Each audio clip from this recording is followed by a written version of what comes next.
Downtown Dawgs. My name is Jimmy Rogers. Today we're sitting with the man who was part of one of the greatest moments in the Washington Husky football history, the 1978 Rose Bowl victory.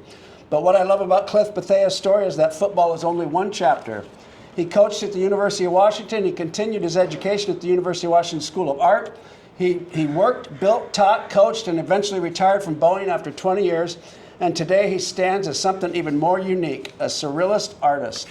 Cliff, welcome to the Downtown Dawgs. Thanks How are a you lot, today? Jimmy. Good. How's your health? I was good. No Real replacements? Good. Nothing. Any idea As why yet. your 1978 Rose Bowl team is not in the University of Washington Hall of Fame? I don't get it, man. Doesn't make sense. No, 'cause we had Mooney Two Shoes at the quarterback. You know what I'm saying? Yeah, That cat was tough. he was. He was our boy. Warren Moon. Yeah. What was it like playing with him? Oh, it was it. I mean, you know what I'm saying? We knew we was going to get some points. All we had to do was go out there and play some defense. You know what I'm saying? Understood. 'Cause he How threw much, that rock all over the place. how much did you weigh when you played? I'm 235, 240. You were light in position. Yeah, I What was position were you? nose guard. You were nose guard at Yeah. 230 plus. So you Yeah. must have been quick. Well, I wasn't that quick, brother. You know what I'm saying? I sort of had a nose for the ball. You know what I'm Okay. saying? Yeah.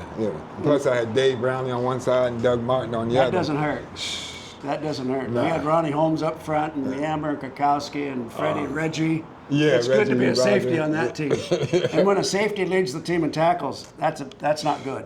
That's not good. That's trouble. What's it like to be an artist trapped in an athletic body? Oh, it wasn't, you know, it was good, actually. I mean, because you can do what you can. You know, I had hard experiences and relate them to some of my artwork. And football was came tough sometimes because I was smaller, you know what I'm saying? But yeah, I just love to draw and stuff. That's what I've been doing, you know, since my younger age. So. And after the Rose Bowl victory, you played in the Challenge Bowl? Yeah. Is that correct? Yeah. And that was the Pac-8 against the Big Ten? Yeah. Interesting. Yeah, that was a trip. I only think it lasted a couple of years, but that was good. Because Moon was a quarterback then too. We had Blair Bush, Ronnie Rowland. So yeah, it was good. Now the turning point in Husky football history was that Oregon game. At Oregon, in my opinion. At Oregon. And not just the game itself, but the bus ride. Can you talk to the bus ride? Well, let me just preface you real quick. There's Okay. two buses, everybody. Yeah. Don James is on bus number 1. Okay. No matter what. And bus number 1 leads the way. Yeah. Take it. Well, I wasn't on that bus. Okay, good. I didn't want to be on John James' bus. I didn't either. You know, but yeah, and that was a good ride because we always, when the Oregon games, at Oregon, we always took the buses down, the double bus Right. line. And they had a nice little place where we ate at, you know, it was real cool. You know, but I don't remember too much about it. It was just a good bus ride. That, Okay. you know, we was on there wooting and, you know, having a good time going down. And if we won, we even have a better time going back. So. And you didn't just win. Yeah, It was we worked up. 54 to 9. So your team was 1-3. Yeah. You ended up winning the Rose Bowl. I mean, unranked. Yeah. And so everyone understands that's the peak of. That's all you can do is get to the Rose Bowl. There was no national championship playoffs or any of this. And you guys made it to the Rose Bowl with a 1-3 start. Yeah. You go down to Oregon, 54 to nothing. Just a miraculous season. I mean, Don James was on the bubble. They were talking about getting rid of him at that point, at that 1-3 point. Now, you mentioned something, I mentioned at the celebration for Doug Martin for his life, and you mentioned something about a walkie. Yeah. Can you tell us what a walkie is? It's just your partner, you know what I'm saying? The cat you walk with, you know, Okay. day and night, you know, where we go, the Ave, downtown Seattle, you know, me, him, Big Jack, Charles Jackson, and Wayne Moses, you know, the late Wayne Moses. We was walkies back then, and then when Charles and Mo stayed around another year. But yeah, we were just we was tight, you know what I'm saying, friends. So for real. is it analogous to a bestie? Yeah, Okay. yeah, there's that, yeah. Okay. Now, is it true that you and Doug missed the bus to SeaTac for the Rose Bowl trip? Yeah. Is there what happened? Well, we went home after that meeting we had, and Don James was saying the bus leaves at 7 o'clock. You know what I'm saying? At 7 o'clock, we're out of here. Whoever's late, we're leaving you, and you got to run double progressions. You know what I'm saying? If you're late, if you miss the bus. So we went home and had a good time packing and whooping and things. You know what I'm saying? And we woke up that next morning. I woke up first, and it was 8:15. And I tried to get Doug up. It took me five minutes to get him up, and we both panicked. And he said we should call Dick and Norma Cruz to come get us and take us to the airport, but they live in Belleville. ain't no way they're gonna get there in time, you know, to take us to the airport. Okay. So we called Wayne Moses, who was hurt, you know, and they was flying him out later. So if you're hurt, you go down later. Yeah, You don't get to play in the later. game, but you get to participate in the last week, maybe, of the festivities. Okay, so you called Wayne. So Wayne took us to the airport, and we couldn't go in. We didn't know who was gonna fly us out there. TWA, there was no Alaska Airlines. Yeah, we didn't know what was going on. American. So Wayne just dropped us off to the first door. We got our luggage, we ran through the airport. You know what I'm saying? And we're checking in each airline. Huskies, taking the Husky to California, we missed the bus. And no, it wasn't them. The next one, we wasn't them. Down the way, there might be United might take you guys. And so United was, I don't think it was United, but one of them airlines said, yeah, the bus, they're getting ready to leave. They're getting ready to close up the plane. So this girl had to call down there. You know, back then they had them old phones, you know what I'm talking about. So The rotary, you had to dial up. Yeah, that rotary. So we finally got in there and boom, boom, got to LA, you know. You made it. Yeah. And was there a problem with your room when you got there? Oh, yeah. Well, Can you speak to that? Well, when we was unpacking and things, having fun, the mouse, a little mouse came up, you know what I'm saying? And I seen him first, and it was coming right at me. I said, what this mouse doing? And I said, holler to Doug, there's a mouse in here. Doug said, oh man, mouse. I said, all right, I'm up on the bed. I jumped up on the bed. So the mouse kept rolling. It was going at Doug. Then I said, Doug, here it comes, man. And Doug, he jumped on the bed. He don't like to say that shit, but he jumped up, excuse my language. He don't like to say it, but he jumped up on the bed, screaming the thing. And about that time, I jumped on the floor, ran to the front door. Then he eventually jumped to my bed, hit the floor, and he hit the front door. And the mouse was chasing him all the way. This is real. The mouse was chasing Doug? Chasing Doug out the front Doug door. weighs 290? 6'4", 280, 280? you know what I'm saying? Okay. That's why he don't want to admit that he jumped up on the bed. So, the mouse chased him right to the door, and we was running. I said, wait, Doug, we can wait. The mouse is running out. We'll just go back in and close the door. But that mouse didn't go out. It stopped. In the doorway? It stopped right there, like I said at the Doug's funeral thing. That mouse stopped, like he slammed the door on us. You know what I'm saying?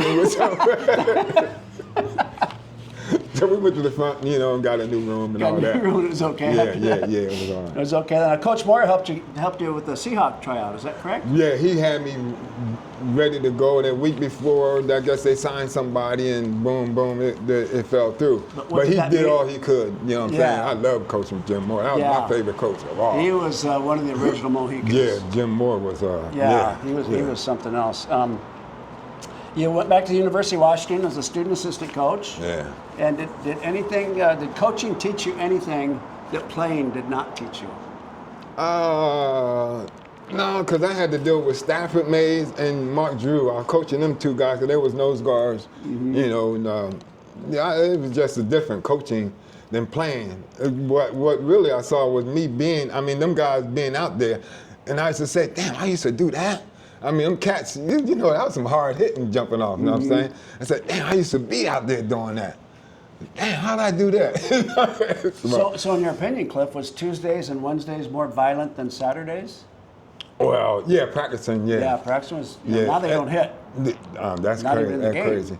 Well, sometimes when we're playing a tough team, ones go against ones more. Right. And I had to go against Bush. Then, you know, it's more violent when you're playing the USC era. Yeah, because we had to practice against the best. Interesting. So you studied at the UW School of Art. Were you always creative, even during your football years? Yeah, I was always. Well, I had a main professor, Jacob Lawrence, who was another reason why I came up here. He was on staff at the School of Art, and he taught me a lot. And I'm sorry, it came up here from where? Harrisburg, Pennsylvania. Well, actually, I went to junior college in Southern California, the Imperial Valley. So you're from Pennsylvania to Southern Cal, and then how did you find out about University of Washington? They recruited me. Actually, Jim Moore was the coach that recruited me. So, you know, that's. Now, you worked for Boeing for 20 years as a jig builder. And what kind of pride came with that work? Well, that was, you had to be very technical. I mean, that was them guys at Boeing. Them some craftsmanship guys, man. Them guys know what they were doing. I had to learn a lot when I went to Boeing, and I had this great grade 10 guy, Dewey Crankford, who knew a lot about tooling and everything. And he was like my Jim Moore, you know, because Jim Moore was the coach. You didn't want to mess up, you know, because you know them film sessions. Jim Moore kept going back and forth, repeat. Look at you, Bethea, you can't do that. So you want to really do on the time, you know, you want to be right. So and I love Jim Moore, and this guy was like Jim Moore. I my grade 10. So. And so now you describe yourself as a surrealist artist. Yeah. What does that mean to you? Well, you kind of your work is sort of real. You know what I'm saying? And you can see some surrealist things in there that's not really what a person would look like ordinarily. You know what I'm saying? Okay. And when people look at your art, what do you hope that they feel? The same. Hey man, that's sort of real. Like it's real, but not. Yeah, it's a trip because they got to figure out what's jumping off in that picture. So. Now looking back now, how do you connect football, work, and art? Well, it's hard to really connect it. You know what I'm saying? Because football, you working all week long for a game. Off season, you're working out and this and that. And art, it's more with enjoy stuff you brought out, creatively. You know what I'm saying? You create things and you got a final product. If it's, like Jacob used to say, if you don't like that drawing, it's not done. If you don't like that particular painting, it's not done. You got to get back in it. You know what I'm saying? Football, do you ever you put it aside and start another project? No, you got to finish it. Like we work with oils and you wipe the part off you don't like and redo it or something. You got to finish. You got to like it in order for it to be finished. And that's the same with some of my drawings. If I don't like it, I got to get back in it and try to make it. Finish it, because it's not finished unless you like it. And where did that come from? Your art, did it come from Pennsylvania somewhere? Did it come from school, grade school, junior high? I had a couple of brothers that was drawing, that was, art. I had one brother that was the best pole vaulter in the state of Pennsylvania, Bethea. I was the little fat kid going to all his track meets. But he was the best pole vaulter in the state. Is that right? And that's he could the draw. hardest athletic event to perform. Yeah, man, he can draw. Man, Goffey could draw. He make a person look like, the person itself. You know what I'm saying? He was great. So I tried to do his drawings. You know what I'm saying? Whatever he did, I tried to do. So that's how I got into it. How about some real quick rapid fire questions? What are one of your daily non-negotiables? Meaning you're going to get it done, whether it's a coffee or it's a prayer or it's a newspaper. Every day, what's that non-negotiable? I get up and walk in the morning. Get up and walk. Yeah. Okay. Who recruited you? You said it was Jim Moore Sr.? Jim Moore. Was Coach Pease there also? No, John Pease took over for Moore after he went to the Seahawks. That's why Moore was trying to get me that gig. Oh, okay. Give me a position at the Seahawks. He was going to the Seahawks as defensive line coach. Oh, okay. What other schools recruited you? Oh, man, I can't. UCLA, Wake Forest, Florida State. Wake Forest, and that's because of the Pennsylvania connection? Yeah. Southwest Louisiana, San Diego State. I took trips on. You're going to take 6 trips back then. Yeah, so, same. Yeah, I took all them trips. So when you were at the University of Washington, did you host any recruits? Yeah.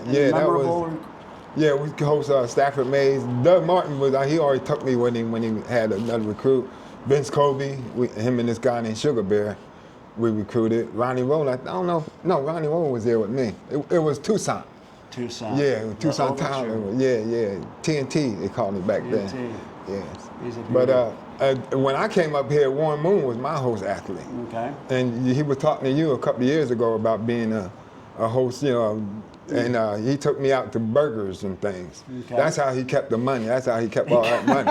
He took me out for cheeseburgers. He ordered me 2 hamburgers. No once. canless. Yeah. 2 hamburgers, a small Coke. I'm 280. 5'11", 280. He gonna order me 2 hamburgers and a small Coke. He took all the money. Oh my gosh. I got on about that the other day. I said, yeah. Now, George Martin, Doug's older brother, told the funniest story. He said who played for the New York Giants, and they played Minnesota Vikings the next week. And Doug was playing for Minnesota. George and his teammates were watching film of Minnesota, and Lawrence Taylor, for those of you that don't know, is probably the most violent linebacker in the history of NFL football. Bad guy. In a good way. And Lawrence Taylor said to the whole team, he says, looks like we got the wrong Martin. And everybody laughed like we are, and they quieted down, and then Lawrence says, what are you laughing at? I'm serious. Who was the best football athlete you've ever seen at the University of Washington? I gotta say Blair Bush. Is that my right? time, Blair, because I had to go against that cat, man. Interesting. He was center. Yeah, I was the nose guard. He was, he was one of the fastest. You know what I'm saying? Oh yeah. Yeah. Man. Interesting. But the best athlete probably was Antoine Richardson, Nesby Glasgow. Them cats was. Rest in peace. Yeah. Who was the greatest University of Washington athletic director? I don't really remember Lute or them. I seen a thing about him the other day, but I don't really. Yeah, doesn't really Athletic relate. director. Do you have a favorite Don James story? Well, like when you said we were 3-1 at the time. 1-3. Yeah. We was 1-3, and we was gonna play Stanford, who was 3-1. Okay. Who- Oh, no. I might have hijacked your story. I'm Yeah, sorry. yeah. I was thinking you were going to talk about Actually, Oregon. in the Pac-8, we was 3-1. Oh, okay. And they was Stanford was 3-1. Okay. And his main speech that day, when he got all the team together, Yeah. was "I'm okay, you okay." Okay. So we're trying to get in our head that, hey, just because we're 3-1, don't think we all that, because they're 3-1 and they're not all that either. Yeah. So we had to really practice hard that week to compete with Stanford, because Stanford, they always, they throw that rock all over the place too. But yeah, I remember that. I'm okay, you're okay. Okay. Did you have a favorite stadium where you just felt good, or was it just Husky Stadium? Some places you go on the road and you're just like at USC, and the Coliseum was always The Coliseum. kind of tough, difficult, The Coliseum was like a old, huge. yeah, and it was huge, and it looked like the Coliseum, like you see on TV, Coliseum. Yeah, like from Rome. That's what it's like, and the locker room was big. Yeah. And the stadium was bigger than, it was great. It Too was big great. almost. Yeah. But that's where they had the Olympics. Muhammad Ali carried the torch there. I mean, to play at that venue was quite an honor, that in was my an honor. opinion. Yeah. But Husky Stadium was, man, you go out there like pre-game, ain't hardly nobody there, and you come out for the game and it's packed. You know what I'm saying? Yeah. That's Nothing like that's coming out of great. that tunnel. Yeah, ain't nothing like that. Nothing Packed like stadium it. like that. First time coming out of the tunnel, 18 years old, maybe 19 for you. How'd you feel? Can you describe it? It was big. Surreal? It was huge, yeah. Because I'm saying, like, you go in after warm-ups, and you come back out, and it's just packed. Yeah. Yeah, that was a trip. It's a lot of fun. Yeah. In your opinion, what was the best University of Washington offense? The best offense. Damn, I know That's okay. Warren Moon to Spider Gaines. Yeah. That's it. That was, Two people. man, because Warren back there, you know what I'm saying, he throw that rock. And then you need Spider Gaines, you know what I'm saying, that fast, he was the fastest cat I ever seen. And big. Well, Spider was just quick, and he was the best He's a hurdler we big had dude, back though. then, too. And when I first met him, I was like, you always picture, a real lean, skinny, He was lean like and an Aaron skinny back Williams. then. Yeah. Okay. How about the best University of Washington defense? Oh, man. Edmund. Yeah, the 90. Edmund. Steve Edmund. Couldn't Everybody nobody says block him, you couldn't do it. And then he did a backflip. that. I think that 84 defense, the 85 Orange Bowl was up The there. Orange Bowl was cold. I remember Jock Robinson and them joints. Yeah. Like, Jock. Yep. If you could have one last meal, what would it be? A last meal, Last meal. meatloaf and mac and cheese. Any condiments, ketchup or anything? Or I don't care. Meatloaf and mac and cheese. That's I love it. That's perfect. What's your go-to song? Oh man, go-to song. Oh my God. Damn, I said the best song on earth is Disco Bass. The Fatback Band, Fatback. because it got a lot of bass in it. The Fatback Band with Disco Bass. Fat, We what's used the to play last that. word you're saying? Fatback what? The Fatback Band. Band, okay, Yeah, gotcha. Yeah.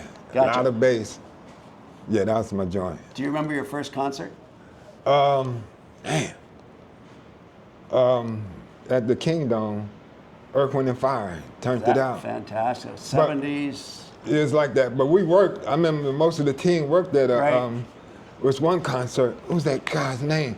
The drummer went up in the air and was doing turning. Who was that? Doing flips? Yeah, the drummer was on a platform. What kind of music? Man, it's rock and roll. It had to have been. And because we all got like $20 to be guards and things, and That'll be a good trivia question. man, it was who was the band? We'll come back to it. It wasn't Earth, Wind and Fire. Was it Earth, Wind and Fire that was doing it it? was?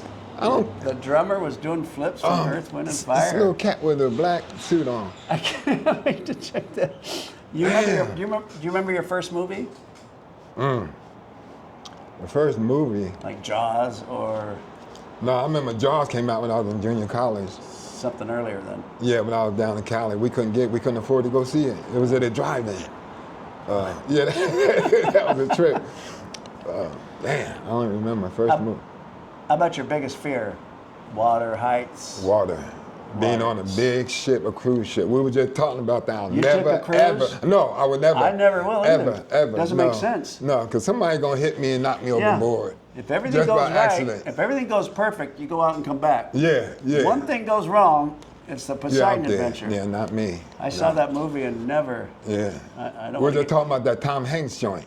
No, not me. When he was out there lost and the big ship rolled by, that had to be the scariest scene on earth. Him out there in the water and that big shit rolled by with them things rolling around, sucking him in. You know what I'm saying? That's a And nightmare. his best friend was a volleyball, was it? Wilson? Wilson, yeah, Wilson? yeah, Yeah. that's a trip. Yeah, ain't no way. Not me. Not no cruise ship. Do you have a favorite teammate? Would that be Doug Martin? Yeah. Your walkie? Yeah. Did you have a difficult time adjusting after football?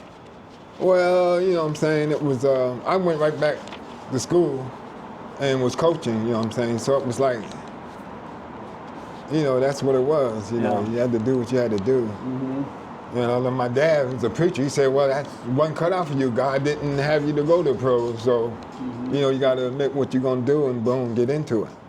So I was sort of, it wasn't that easy, you know what I'm saying? You had to work through some things, but. But you didn't like dive in the bottle or? No. Okay. Not coaching the guys I was coaching, like Stafford Mays and Mark Drew and them kind of guys. Doug was still there. We're still, you know, walkies, you know, whooping and things. So yeah, it was still cold. What would you like to hear St. Peter say when you arrive at the pearly gates? Welcome. I mean, if I can get there, if I can get in peace at an old age, yeah, welcome, man. Drop on in. From the heart of Seattle, my name is Jimmy Rogers. This is Cliff Bethea. Together we are the Downtown Dawgs.